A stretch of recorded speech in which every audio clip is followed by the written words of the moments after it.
Múcio, eu queria que o senhor falasse para a gente como é que é feita a avaliação de um jogador que sofre uma lesão.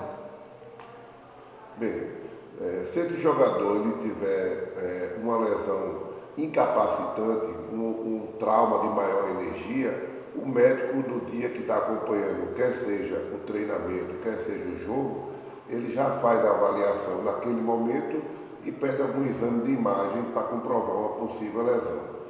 No entanto, tem situações que o jogador sente um pequeno incômodo no treino, no final do treinamento ele está se queixando de dor, dificuldade para correr, e aí ele é poupado naquele dia. Então a gente discute isso à noite, né? Todo final de noite a gente discute o departamento médico e no próximo dia ele é reavaliado. Se mantiver as queixas exálgicas, né? Se tiver com dor importante ainda, se vê a necessidade de pedir um exame de imagem. Caso contrário, ele estiver bem, ele é liberado para o treinamento.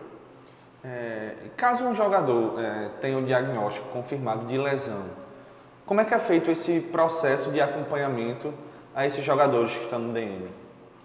Bom, o exame de imagem que a gente faz para confirmar a lesão, na sua grande maioria, é a ressonância magnética, né?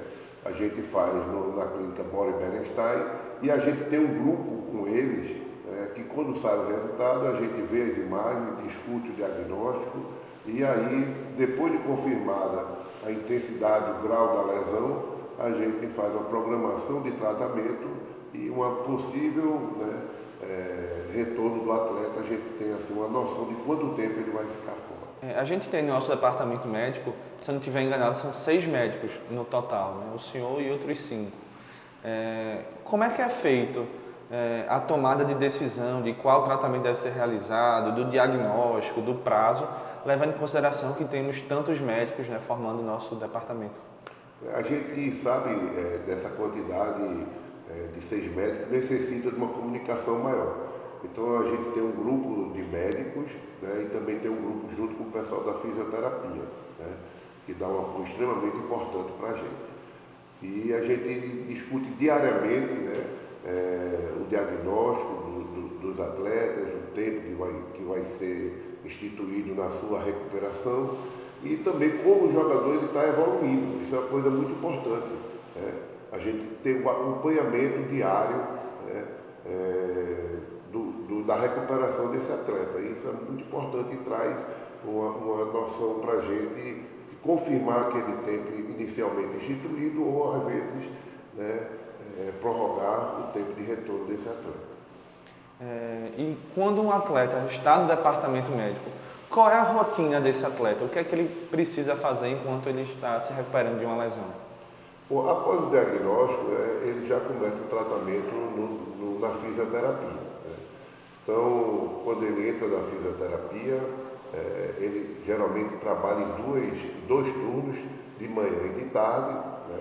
E o médico, do dia, nós temos a divisão, ele vai fazer a visita, né, à fisioterapia e discutir como é que o jogador está indo, né, conversar com o atleta, ter um retorno também do atleta e discutir com o pessoal da fisioterapia como é que está evoluindo o tratamento dele.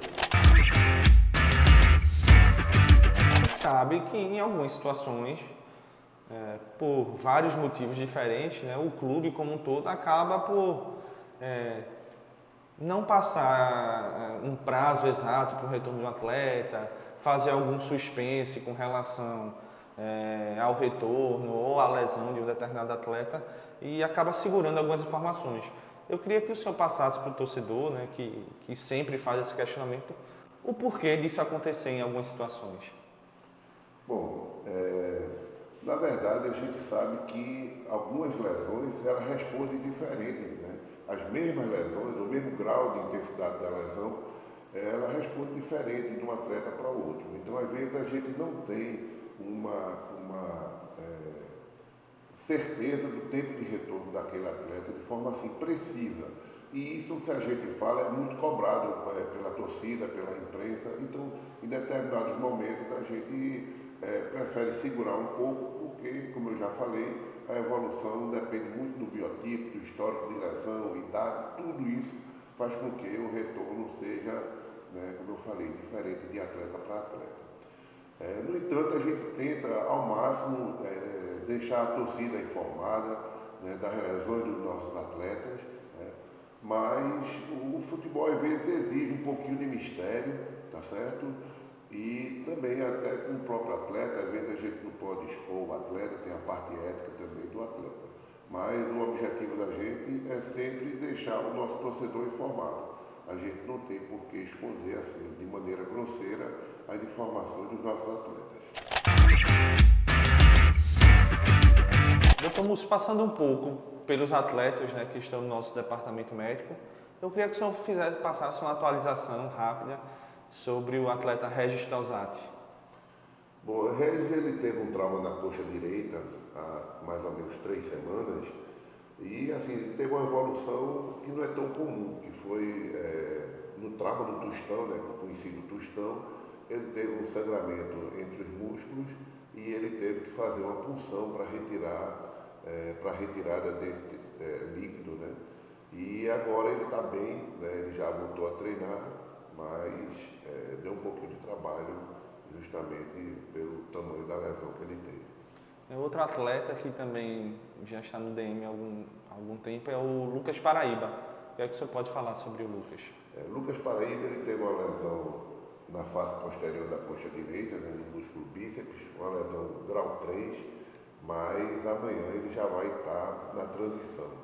Então a gente acredita que 10 a 15 dias ele vai estar apto já para jogar. Outro atleta é o Richardes. Como é que está a situação do Richardes? Richardes ele teve uma lesão na face posterior da coxa esquerda, né, e também junto com o Lucas Paraíba eles vão amanhã para a transição, né, para a preparação física com o Cristiano. No caso do lateral Brian, né, que fez uma cirurgia no joelho, como é que está sendo a evolução do Brian? Bom, o Brian ele teve uma re-ruptura, né, do ligamento cruzado anterior, ele está praticamente com 7 meses de pós-operatório, ele não está assim no departamento médico mais, ele está na parte de transição, né? Ele já está fazendo trabalho em campo, sem bola, mas já está fazendo trabalho. E assim, como foi uma relesão, a gente precisa de um tempo maior de recuperação do atleta, né? E ele deve demorar ainda alguns meses. Falando especificamente sobre o Brian, Dr. Múcio, muita gente, né, muitos torcedores perguntam se houve algum tipo de problema, né, na primeira cirurgia ou na recuperação do atleta na primeira cirurgia, já que ele teve uma nova lesão depois. Eu queria que o senhor falasse um pouco sobre isso. Não, ele foi operado inicialmente, né, foi feita a reconstrução do ligamento cruzado, uma cirurgia sem intercorrências, né, ele fez o tratamento fisioterápico, antes de voltar a trabalhar uma bola, foi feito um exame isocinético para ver em relação ao equilíbrio da musculatura, estava tudo bem, né? E ele voltou, obviamente, depois de fazer vários treinos com bola, e no segundo jogo aconteceu a relesão, né? Na verdade, a gente fez o tratamento para ele, a recuperação, sem nenhuma intercorrência, volto a falar, e ele voltou a jogar e tinha amplas condições de jogo. A gente não esperava que acontecesse essa nova lesão, né, já que ele estava amplamente recuperado, né, semelhante a vários jogadores que já passaram por esse tipo de cirurgia. Como houve uma relesão, como o senhor falou, e ele precisou passar por uma nova cirurgia, existe algum risco maior no retorno do Brian, já que ele precisou fazer essa segunda cirurgia no mesmo local? Bom, todo paciente, todo jogador, no caso, que se submete a um tratamento de reconstrução do ligamento cruzado anterior, obviamente que aquele ligamento ele foi substituído, existe uma chance maior, né, de uma nova lesão. No caso de Brian, a gente está tendo muito cuidado, né? Ele está fazendo o tratamento fisioterápico e agora já está na parte de transição. O cuidado agora é um tempo maior de retorno, né? Esse tempo maior de retorno para diminuir a chance dessa nova lesão. Então, gente está observando ele o dia a dia, está fazendo avaliações no exame isocinético para saber o grau de equilíbrio da musculatura, né?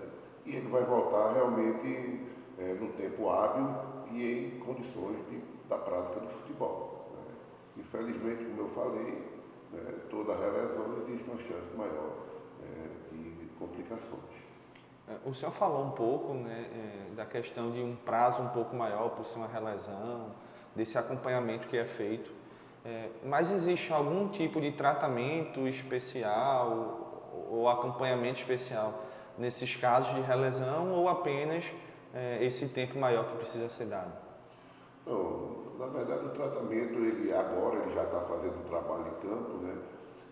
E fortalecimento muscular. Na verdade, nesses casos de relesão, é interessante você deixar um pouco mais de tempo, até para que esse neoligamento, esse novo ligamento, ele seja,